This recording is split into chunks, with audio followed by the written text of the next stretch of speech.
Hello everyone. तो सबसे पहले सब बच्चों को जय हिंद, जय भारत, वंदे मातरम।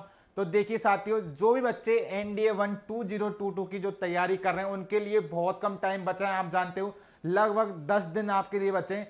तो जो साइंस पोर्शन में मैक्सिमम मार्क्स लाने के लिए आपको क्या स्ट्रेटेजी अपनानी चाहिए उसके बारे में हम यहाँ पे बात कर लेते हैं। ठीक बच्चे, तो अगर हम बात करें साइंस पोर्शन से, आप सभी जानते होंगे ये सारी चीज तो कि साइंस पोर्शन से आपके 50 क्वेश्चन पूछे जाते हैं। 50 क्वेश्चन मीन समझ रहे हो आप, 200 मार्क्स आपको साइंस दिला सकती है। ये वेरी वेरी इंपॉर्टेंट चीज बच्चे।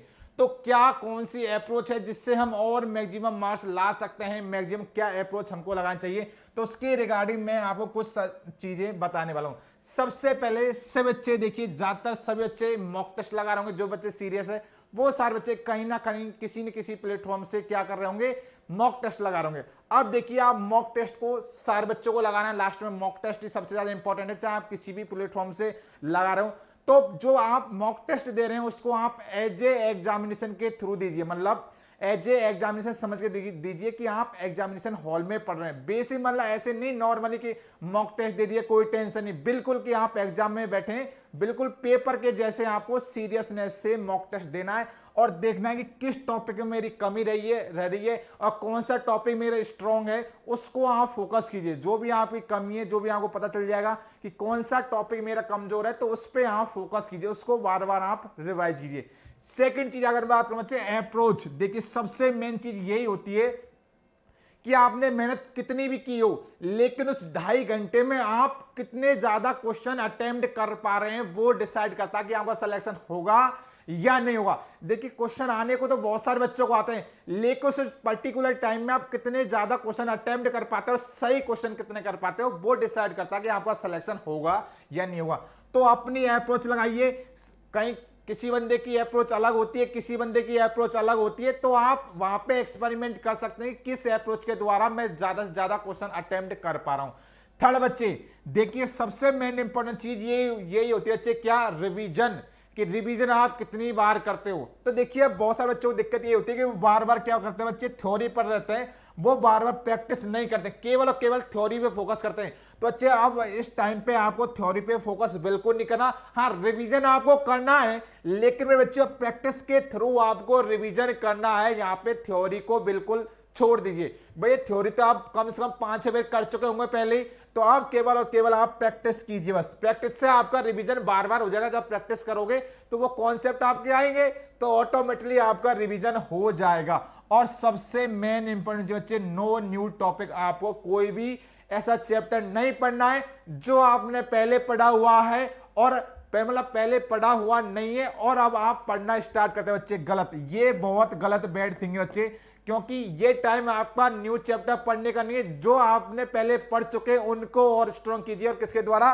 प्रैक्टिस के द्वारा आपको उनको स्ट्रॉन्ग करना है। तो कोई भी न्यू टॉपिक नहीं पढ़ना है भैया। जो आपके चीज, जो आपके पास पहले से जो टॉपिक है कंप्लीट हुए, उनको ही और अच्छा कीजिए। कोई भी अगर टॉपिक छूट गया है तो उसको बिल्कुल भी छोड़ दीजिए। ठीक है, जो आपके पास चीज है उसमें ही मैक्सिमम मार्क्स प्राप्त करने की आप कोशिश कीजिए बच्चे।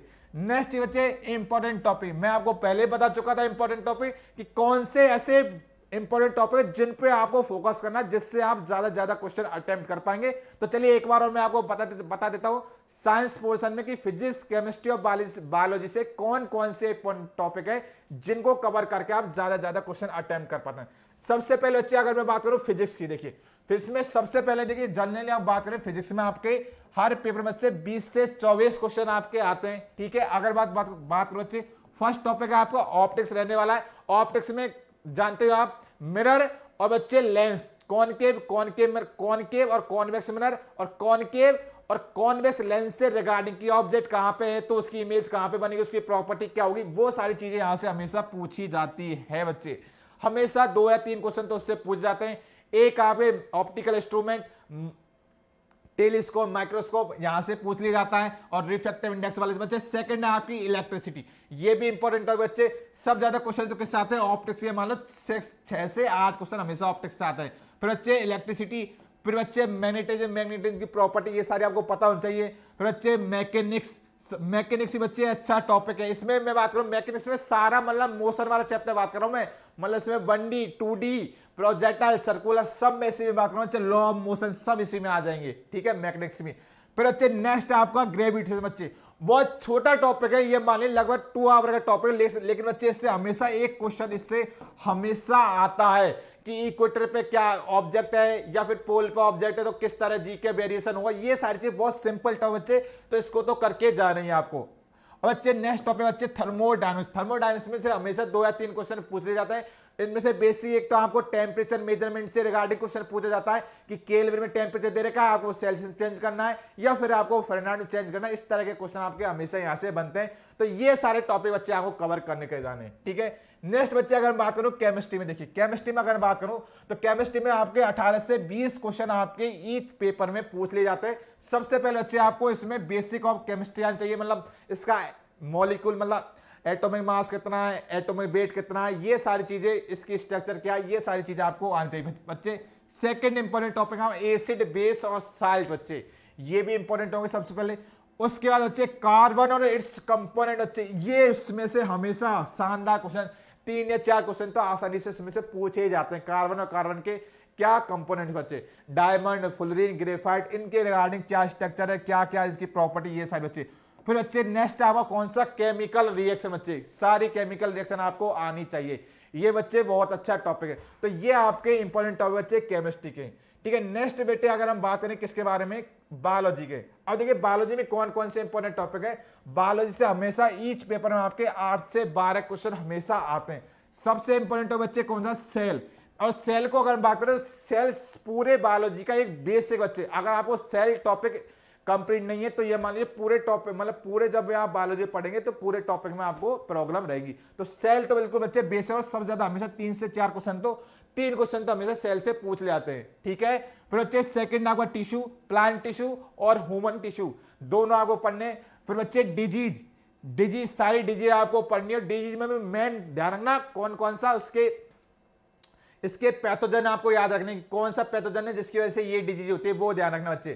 फिर बच्चे न्यूट्रिशन ध्यान रखना। फिर बच्चे और हाँ जी ये दोनों बहुत छोटे टॉपिक होते हैं, बहुत छोटे टॉपिक, और इससे हमेशा एक एक क्वेश्चन आ जाता है ह्यूमन आई और बच्चे ब्लड से, ठीक है। ह्यूमन आई से हमेशा एक एक क्वेश्चन आपका फंस जाता है कि कॉर्निया क्या काम है, लेंस का क्या काम है, सिलियरी मसल्स का क्या काम है, रेटिना क्या काम है, यहाँ पे जो इमेज बनती है कैसे, वो सारी चीजें यहाँ पे इंपॉर्टेंट है बच्चे। फिर नेक्स्ट बच्चे कौन सा, ब्लड। ये सारे इंपॉर्टेंट टॉपिक है। तो आप मॉक टेस्ट दीजिए, ज्यादा प्रैक्टिस कीजिए, और हाँ नेगेटिव मार्किंग पे थोड़ा कंट्रोल कीजिए।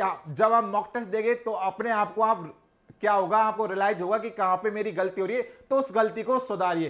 क्योंकि बच्चे आप सभी जानते हैं कि जिंदगी हमेशा किसी न किसी मोड़ पे आपको एक मौका जरूर देती है आगे बढ़ने का, और मैं उस मौके को बोलता हूं कि वो मौका आपका आज ही है। तो ध्यान रखना, जिंदगी हमेशा आगे बढ़ने का एक न एक मौका आपको देती है। आसान भाषा में मैं उसे आज कहता हूं। तो मेहनत कीजिए, ज्यादा टाइम नहीं है, जो आपका लक्ष्य था वो अब आपके करीब है। 10 अप्रैल को आपके एग्जाम होने वाले, जो आपका टारगेट है, आपको पता था इतने दिन से आप मेहनत करने, वो आपके पास आ चुका है। तो बहुत कम टाइम है, जितना टाइम है उसका एक एक सेकंड का आपको यूटिलाइजेशन करना है। तो बस आज के लिए बस वीडियो में बस इतना ही। अगर वीडियो अच्छी लगी हो तो वीडियो को लाइक कीजिए, और बच्चे सभी बच्चे एक बार कमेंट बॉक्स में जय हिंद कीजिए। Thank you so much.